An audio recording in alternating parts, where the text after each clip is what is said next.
Thank you for your patience, everyone. I will call to order the March meeting of the Bloomington Board of Park Commissioners, and could we have the roll call, please, Kim? Yes, Kathleen Mills. Here. Ellen Rodkey. Here. Jim Whitlatch. Here. And Israel Herrera is absent today.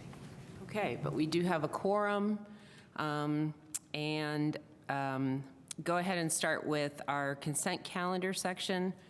So we have some things that we see every month in here, and then some recurring or smaller sort of partnership or service agreements.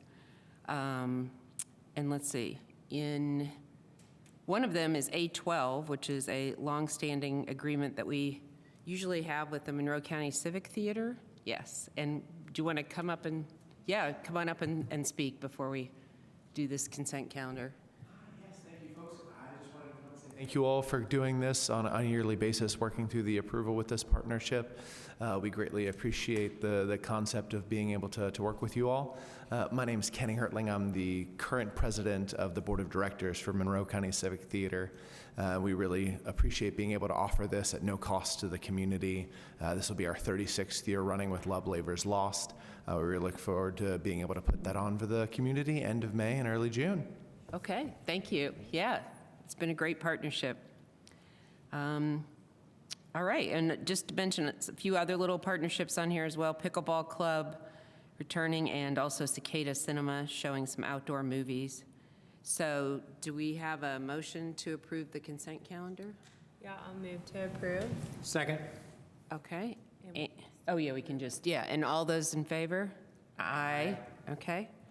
Motion is carried for the consent calendar. And then in section B, we usually see Emily Book. Yes, for the Bravo Award, 2 recipients. Yep. All right, good afternoon, everyone. Emily Boot, Community Relations Coordinator, and we would like to recognize Paul Howitt and Annalise Stolinga with the March 2025 Bravo Award. So on behalf of Brandon Olson and the entire Adopt a Stream program staff, I am happy to recognize these two with the March Bravo Award.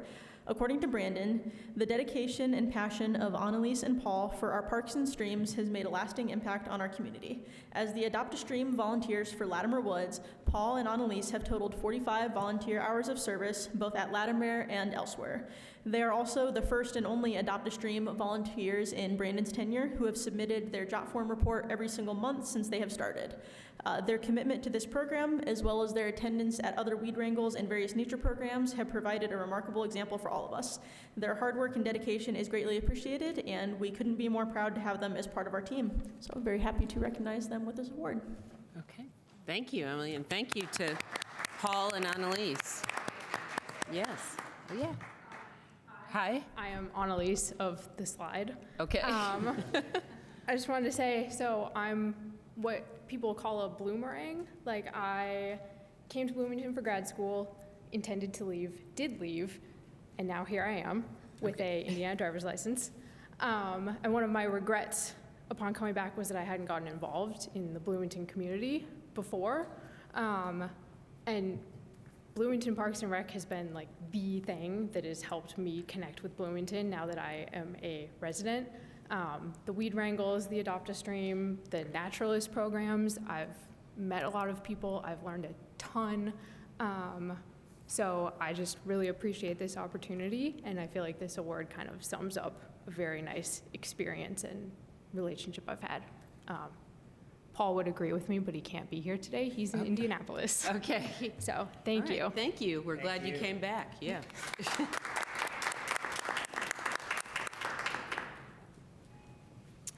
Okay, and then moving on into section C, other business. Tim Street first is up with the general fund budget updates. Yes, good afternoon, Commissioners. Tim Street, Director of Bloomington Parks and Recreation. Staff recommends the board endorses appropriations changes to the 2025 general fund budget before they go to City Council for review. I know the board has been roughly apprised of this process. We've had reports before kind of indicating where we were heading with this, but late in 2024, after we had approved our budget, we were notified that we would have the opportunity to use some additional American Rescue Plan Act funds And the capital bond was issued by City Council, allowing for some expenses to be moved from the general fund budget to the capital bond. Because of those developments, we wanted to reprioritize some projects that otherwise didn't make the 2025 budget or were cut from the 2025 budget. These are items that are safety, maintenance, and operational related. A total of $543,000 will be de-appropriated. The majority of that is because our security expenses will be covered by ARPA, and $430,900 in new projects would be authorized, still resulting in a net reduction to the 2025 expense budget of about $112,000. There's a full list of the changes that was with the staff report. And just a reminder procedurally, so it is City Council that ultimately approves our general fund budgets. The Board of Park Commissioners has final authority over the non-reverting, but the Board of Park Commissioners' recommendations on budget certainly mean a lot when it comes to the general fund. Happy to answer any questions. Well, happy to see this possibility as it came up rather suddenly. So, and to get security covered by ARPA funds, especially nice. Does anyone have any questions for this, about this for Tim? Nope. Nope, okay. All right. It's nice to see that there's some good things you can add in there. So I'll make a motion to approve just the latest appropriations changes to the 2025 general fund budget. Second. Okay, and all those in favor? Aye. All right, that C1 motion is carried. And then Tim will stay with us for C2, which is the sheet metal and roofing, roof repair at Project School. Yes, as the board is aware, we've been working with our two partner organizations for which we essentially function as landlord, the Buskirk-Chumley Theater and the Project School, on some inspections on the roof. We're in a cycle of that right now. Right now, the ductwork repairs that the board previously approved for the roof of the Buskirk-Chumley Theater are wrapping up. At the same time, the board authorized an inspection of the Project School roof, which revealed around $11,000 in necessary repairs there to protect the investment in the envelope of the building, as well as while we were working at the Buskirk-Chumley Theater, another gutter issue was discovered for about $1,800. So in total, staff recommend approval of a contract with B&L Sheet Metal for roof repairs at these two locations for a total of $12,790, coming from for the Buskirk-Chumley Theater, the annual allotment we put in our general fund for theater repairs, and for the Project School coming from the non-reverting line into which their lease deposits are placed. And it sounds like there weren't any particular issues. This was just a routine inspection? Or? Correct, but Okay. catching issues before they become big issues that are emergency and a lot more expensive. Yeah, okay, that's good. All right. So the lease with the Project School calls for us to take care of the roof, is that? must Correct. be The lease case? agreement basically, we are responsible for the envelope of the building, including the roof. Okay, Make a motion to approve the contract with B&L Sheet Metal. Second. and all those in favor? Aye. Aye. All right, motion's carried. Thank you, Tim. And next up, Mark will tell us about the agreement with Oscar's Contracting for Bryan Park shelter roof replacements. Mark Maratz, Operations Superintendent, and I'm recommending approval of the contract with Oscar's Contracting to replace the 3 roofs of the Bryan Park shelters. This originally started with just the woodlawn shelter. The sheathing decking underneath is a tongue and groove that was starting to rot and deteriorate, causing some leaking. Through the process, we budgeted $25,000 for this, and he come in at a pretty good price, so we looked into doing all 3 of them.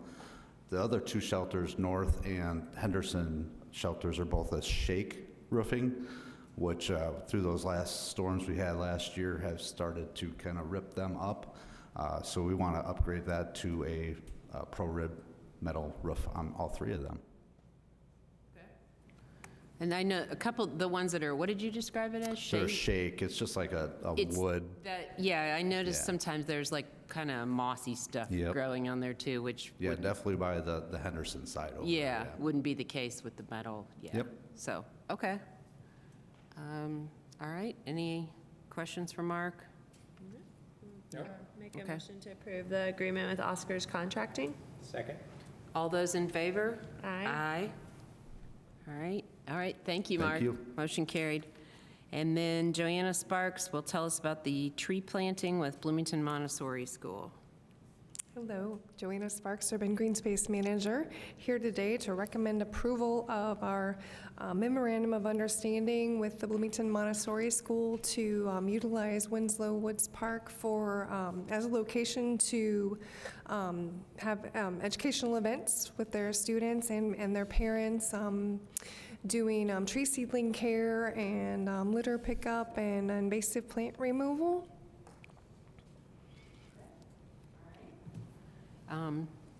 Sounds good?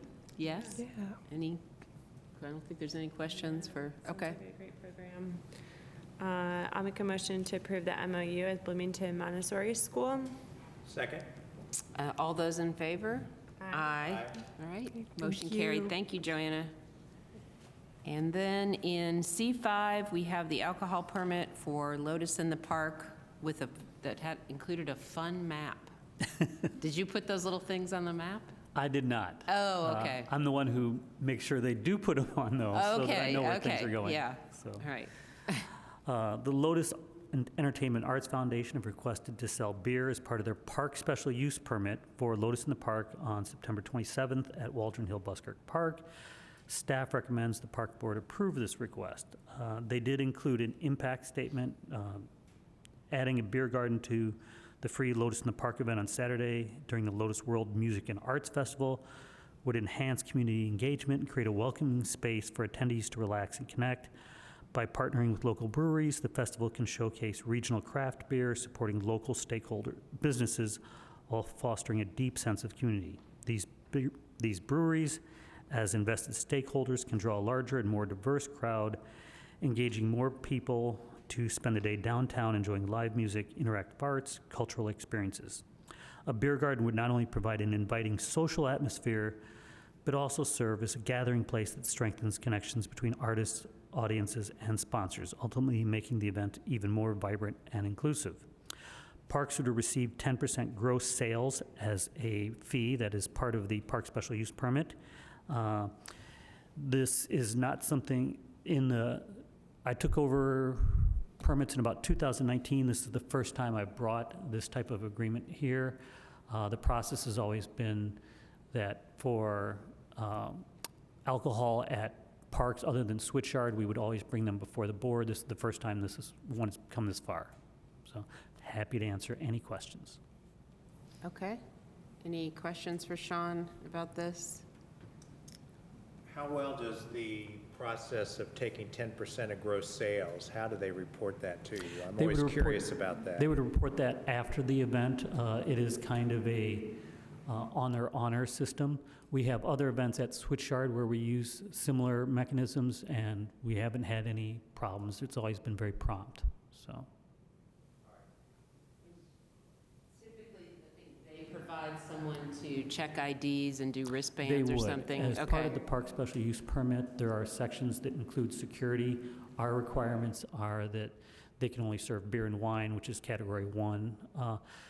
There has to be an enclosed area, which on the map, you would see that there's an enclosed area on the map, and that they do have to have security to check IDs and make sure that alcohol does not leave the enclosed area.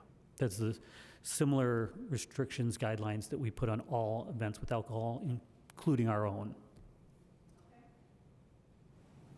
All right. I think, yeah. Make a motion to approve an alcohol permit for Lotus in the Park. Second? All those in favor? Aye. Aye. Motion's carried. Thank you, Sean. Thank you. And then in C6, we have some cracks at the Winslow Tennis Court, which Kido will tell us about fixing. Satoshi Kido from Sports Division. Staff recommends approval of resurfacing and repairing cracks the 6 tennis courts at Winslow Sports Park. The tennis courts at Winslow Sports Park have some cracks and lines are fading. In order to the best serve for the community, Tennis Tech will repair the cracks and resurface the court. The project total amount is $40,317, and 50% of this cost will be reimbursed by matching donation held by Parks Foundation. I just see that it will be completed by July 31st. Do you have did Tennis Tech give you an estimate for how long the courts will be out of commission while they do the resurfacing? Resurfacing usually a week to 10 days.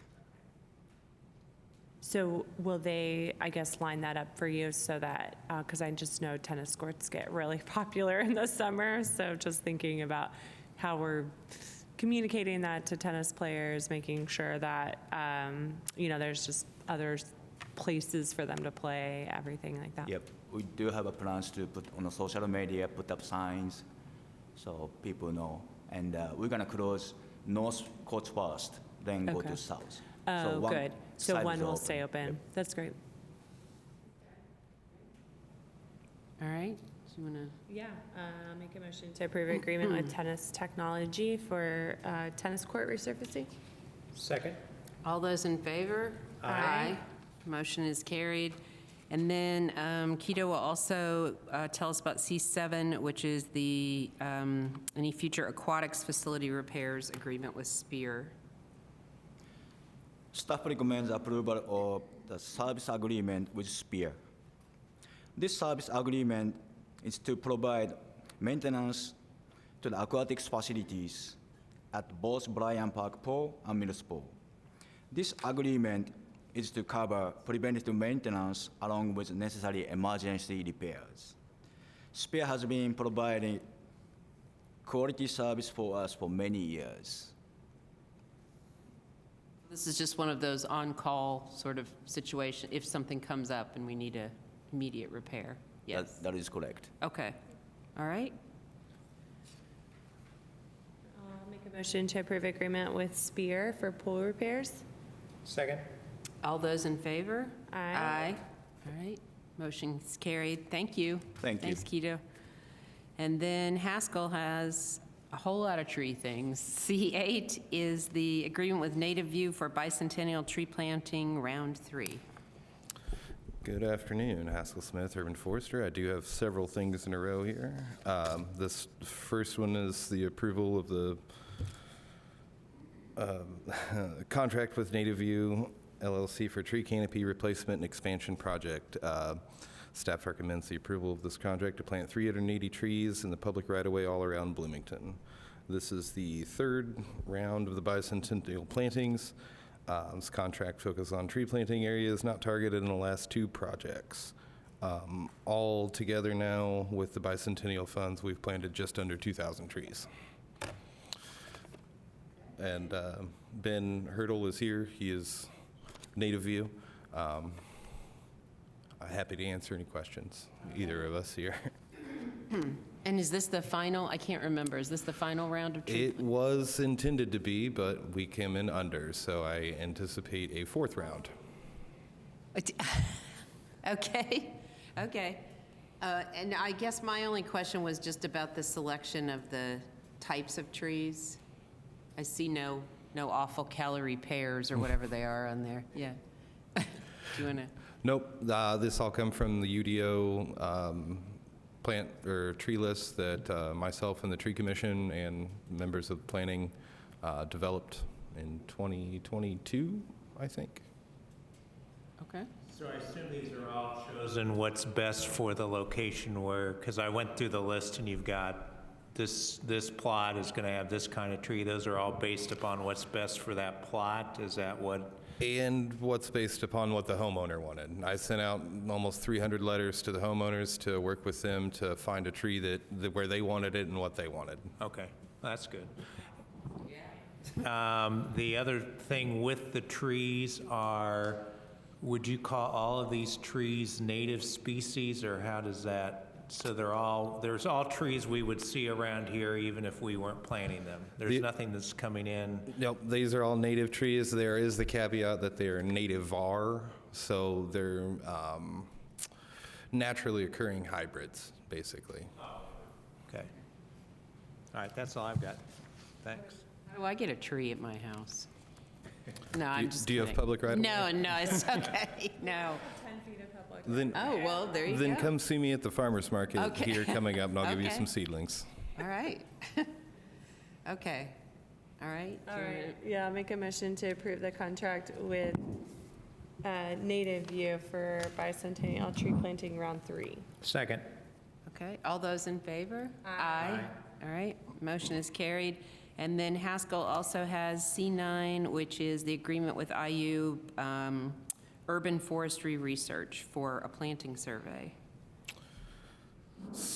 Again, with the prior, hang on, I'm sorry, got ahead of myself there. Staff recommends the approval of partnership agreement with IU Bloomington Urban Forestry Research Group for 2 rounds of surveys, a post and pre, to gauge public interest in trees and tree planting projects and other valuable data that we'll use to include in the next round.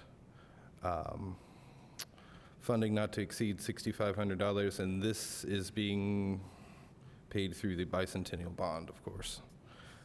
They've done two surveys for us now for the 2 last projects. Some really good feedback in the post surveys that both of the IUs and IU will use. Like, what kind of data they look at? Is it like, are they, yeah, I don't, do you? So it's usually a 1-page survey, 5 to 10 questions, just depending on if it's pre or post.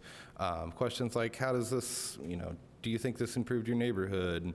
How did you feel about trees? Has your knowledge of urban forestry increased after the program? It's pretty basic kind of questions, really. More about like human interaction with trees than how well trees are growing or Yeah, what, no, like, that's yeah. something just Yeah. kind of in the house. It's more about the socioeconomic. Right, okay. I'll make a motion to approve the agreement with IU Bloomington Urban Forestry Research Group. Second. All those in favor? Aye. Aye. All right, motion is carried. And then Haskell has C10, which is the agreement with Canopy Bloomington for the Tree Tenders Program. Staff recommends the review approval of the 2025 partnership agreement with Canopy Bloomington to continue the tree tenders program. This is not to exceed $15,000 and is funded from the Economic and Sustainability Department, the Green Partnerships program. We've partnered with Canopy Bloomington over the last 2 or 3 years now for this program. They've taken excellent care of over 600 trees in Switchyard. Last year, they expanded to RCA and Lower Cascades, just doing mulching and some form pruning for, better growth over time. Do we, like, pay the students? Like, this is a job for Yep. them? Okay. It's a summer job. Usually, Yeah. I can't remember exactly how many hours I it just is, wasn't but- sure if it was like the money was for equipment or if it's like Nope, for, it's yeah. some of it is for Yeah, equipment. sure. But it is also to pay them. Yeah, that's great. I remember this from the past. Yeah. Yep. Yeah. I'll make a motion to approve the agreement with Canopy Bloomington. Second. All those in favor? Aye. All right. That motion is carried for C10, and then C11 is, since we're going to policy updates and changes, urban forestry principles and reporting. Staff recommends the review approval of the Urban Forestry Principles and Reporting Policy 13270. This policy outlines urban forestry's efforts and guiding principles, as well as quarterly tree reporting document, which you will hear from next. We've long been operating with best management practices in mind for the urban forest. This policy just continues that we bring that high-level commitment. A lot of changes. Yeah, it looked like pretty small changes. Yeah. Okay. All right. Make a motion to approve policy 13270, urban forestry principles. Second. Okay, all those in favor? Aye. All right, motion carried. And then finally, I think Haskell, yes, has the approval of urban forestry quarterly risk report.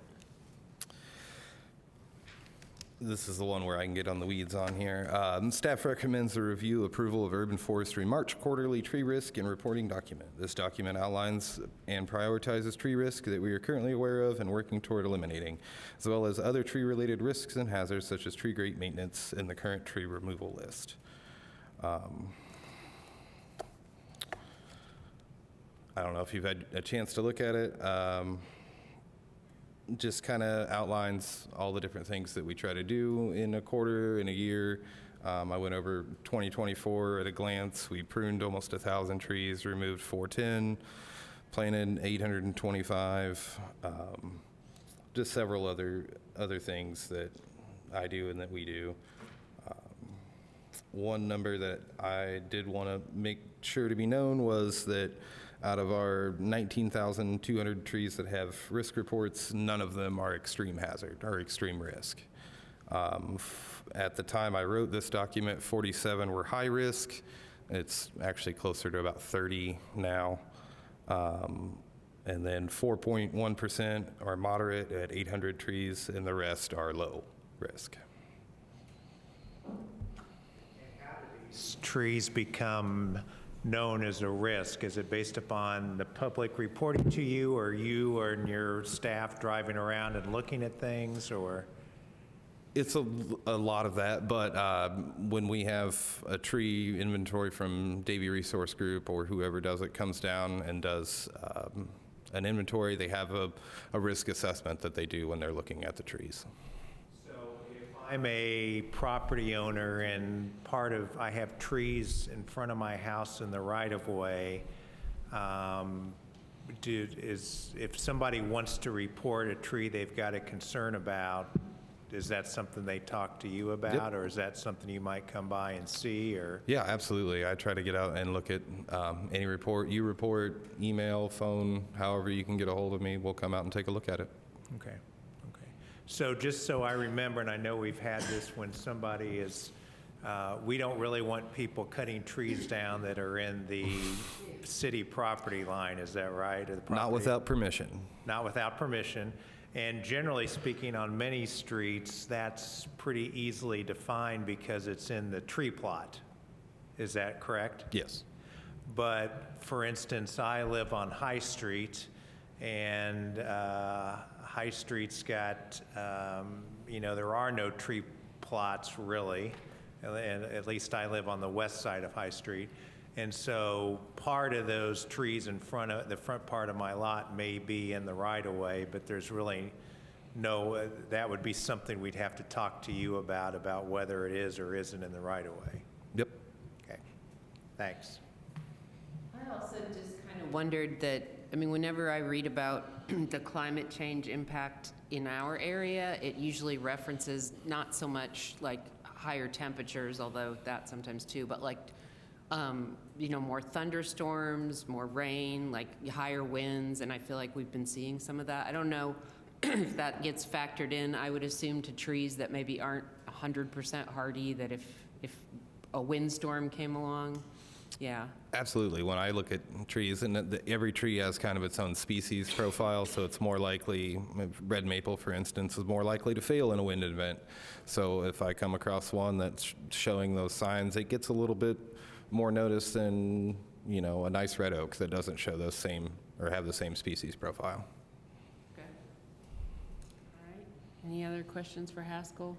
I like the statistics that you share about just kind of how many emails, phone calls, your report, all of that you get, because that's quite a lot. And for anyone in the public who is not reading page by page of a park report, it is one every 25 minutes. So that is just kudos to you and your staff for being able to manage all of that. And I guess I would just be sort of curious of like total number of U reports submitted, how many are, well, really parks, in general, because I think that's like a big. I'll just take a second to second your commendation of the response on the public. I would say half approximately of all U reports we get, seasonally especially, are probably tree related. Once we get into the spring, summer canopy a lot of the U reports we get are tree related and are handled by the Urban Forestry Department. So this is the first report of its kind. So, you know, we're going to evolve this as we go, just in effort to be transparent and keep the board informed on our efforts. And certainly if you all have feedback on format report, things like that moving forward, you can let us know. It's great. And yeah, just that you were able to get on, or, you know, look at over a quarter of your inventory, or, you know, your 37, I mean, over a third of your total, of the total urban forest. That's really impressive in a year. So, great job. Okay. All right. Well, Yeah. other feedback or questions? I'll make a motion to approve the urban forestry quarterly risk report. Second. All those in favor? Aye. All right, motion carried. Thank you for all Thank you. those, Haskell. And then Leslie Brunson continues her know, right? one-person update to It's all like Groundhog's Day up here. for policies in the Parks Department. So tell us about these. Hello, Leslie Brinson, Recreation Services General Manager, here to recommend some approval of some policies. As you know, we continue to go through our policy manual, especially right now as we're headed into our accreditation and reaccreditation process. As we fix one, we find, I feel like, 3 more that have been updated. So hopefully we're getting to the end, but today I have 6 or so for you. The first one is just an elimination of a policy 90/60 fee waiver and scholarship guidelines. Last month I brought a new fee waiver policy. Below, I'm going to talk about a scholarship policy change. So essentially, we're just combining info into one policy. Instead of this being 3 policies, we're going down to 2. So we're just eliminating, we're not eliminating any of the words. We have just moved the words to different policies. The next one is policy 2030 program facility report forms. Jim, I think this is where you saw the information last month that had incorrect information considering accident and incident forms. We've just cleaned up that language, highlighted both employee and vehicle accident, as well as more participant and incidents. We also added information to include our city works, which is how we now do maintenance requests. So that was a change that needed to take place. So that's really just a administrative cleanup on our end.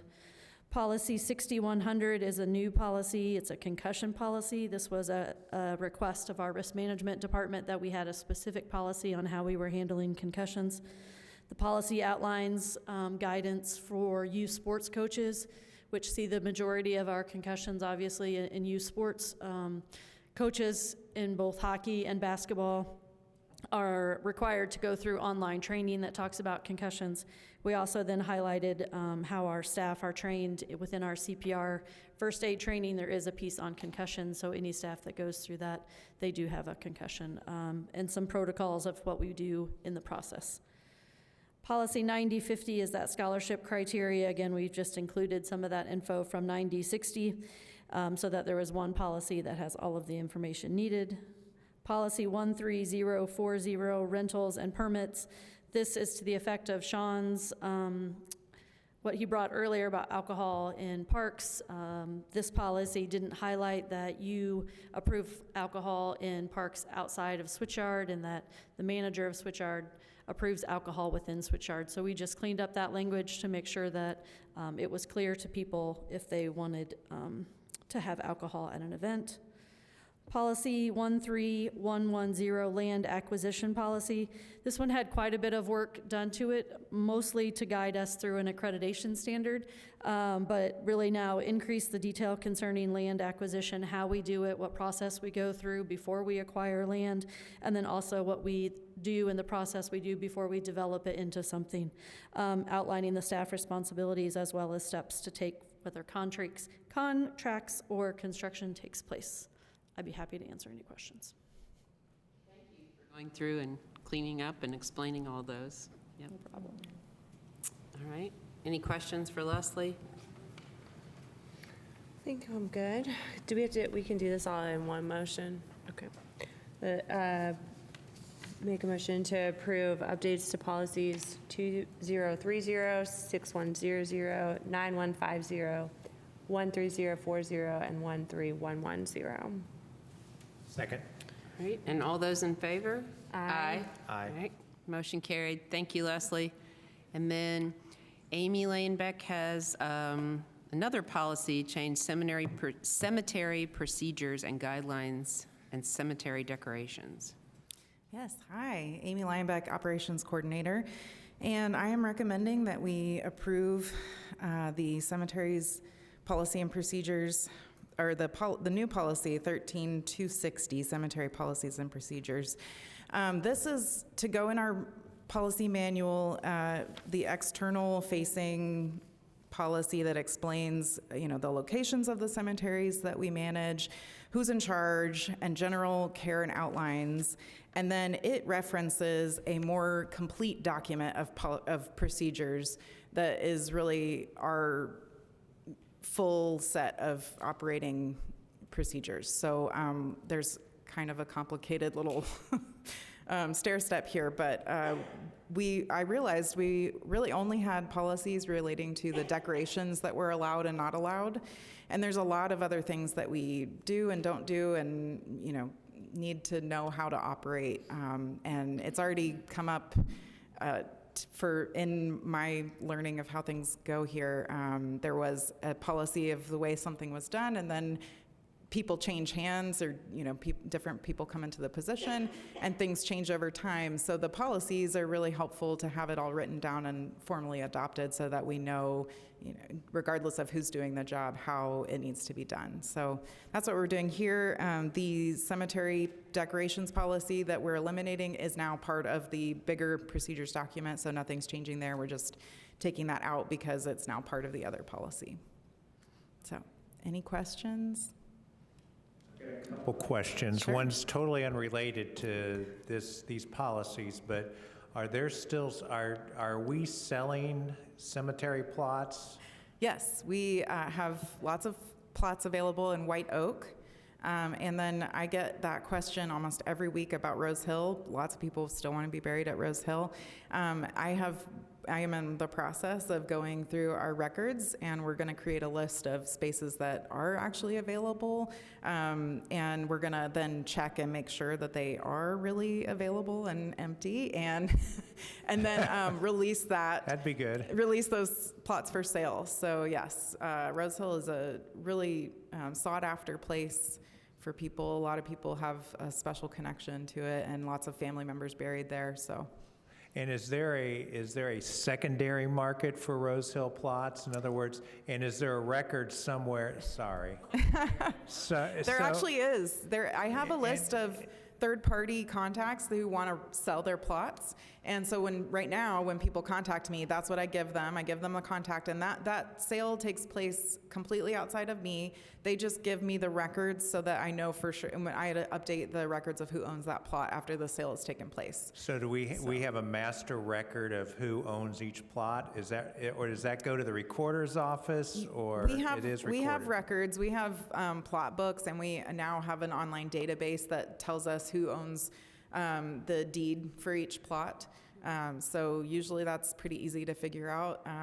With any system of records, there's definitely mistakes. And so that's actually what I'm really interested in as I'm going through to see what plots might be available. It's been interesting to find mistakes and update those, and then little gems of history too about who's buried there. So it's been really interesting. Okay, great, thank you. I've got a couple questions about the policies Sure. in general.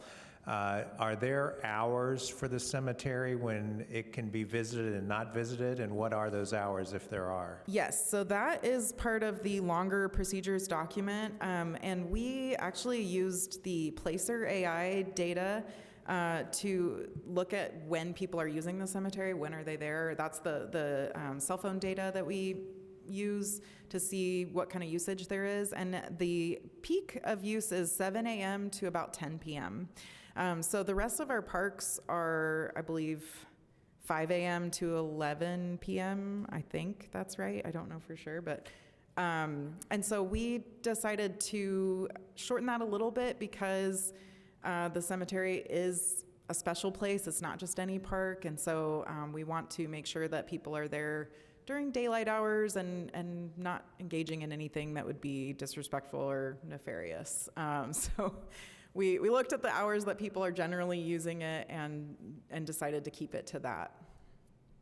So I guess that'd be something as a park commissioner, I guess I'd like us to think of, and I've kind of been trumpeting the hours of parks regularly, and I see the cemetery even being different than the parks from the standpoint we're not going to be showing movies there late at night, and we're not going to be doing other things. I guess it sort of seems to me that I would like for us to at least consider that it's open daylight hours and not. So in the summer, 10 o'clock may be fine. In the winter, I'm not sure 10 o'clock is reasonable. So I'm wondering if we could at least give some thought to that. And part of that, and this is not at all, I'm a supporter of Beacon, this is not at all a slide of Beacon, but I think with Beacon moving in close to there, we need to have a clear policy about what our hours are going to be. And I don't think we want people coming in there after dark in that scenario. And I guess in the same light, and again, not picking on Beacon, but just generally speaking about a cemetery is a different place and location, I think we want to make sure that we have very good policies on what can and can't be done in the cemetery, what structures can be used or set up in the cemetery, when people can be there. So I think this is a great timing to do this, but I would encourage us to give a good look at that to consider all those things. So thank you for doing it. Thank you for starting that process. Yes, thank you. And those things that you just mentioned are in that longer document. We also recently had a request to build above ground mausoleums. We looked into that and decided to not allow that at this time. So there's just a lot of things that come up with cemeteries that are different than other parks, and so that's why we really need this procedures document. So I'm happy to hear more feedback on the full document. Seems like there's a gate on Rose. There is not any longer. There used to be a Okay. gate, but it's open now. So we do have, Have we given any thought to reinstalling the gate? Or why did we remove the gate? I don't know, that was before my time, I'm not sure, and it hasn't come up.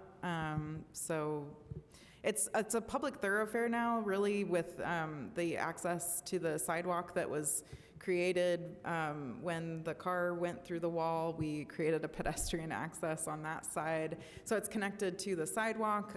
So a lot of people actually just use it to get from that side, instead of having to walk all the way around. Yeah, I don't have a problem.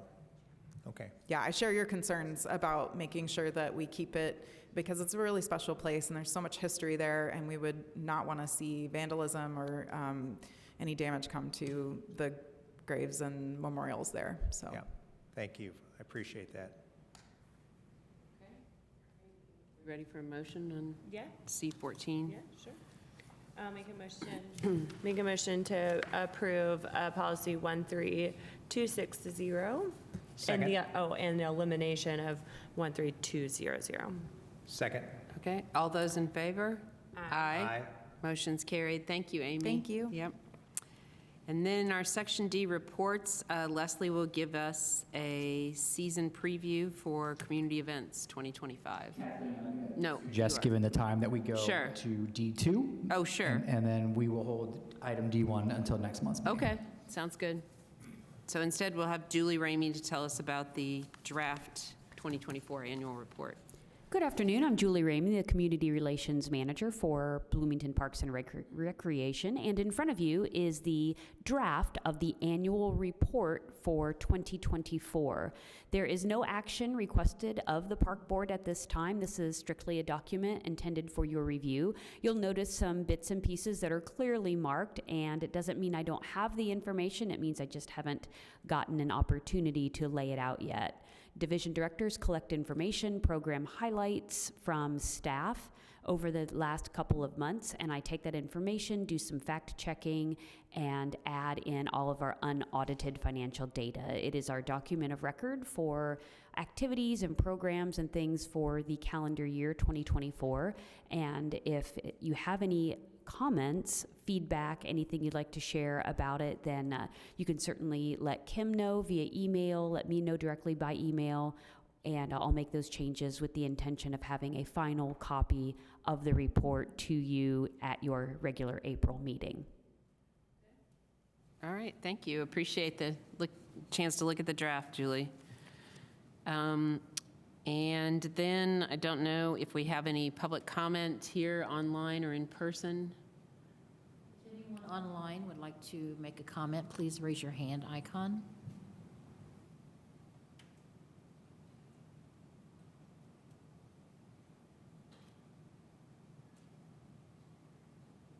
No.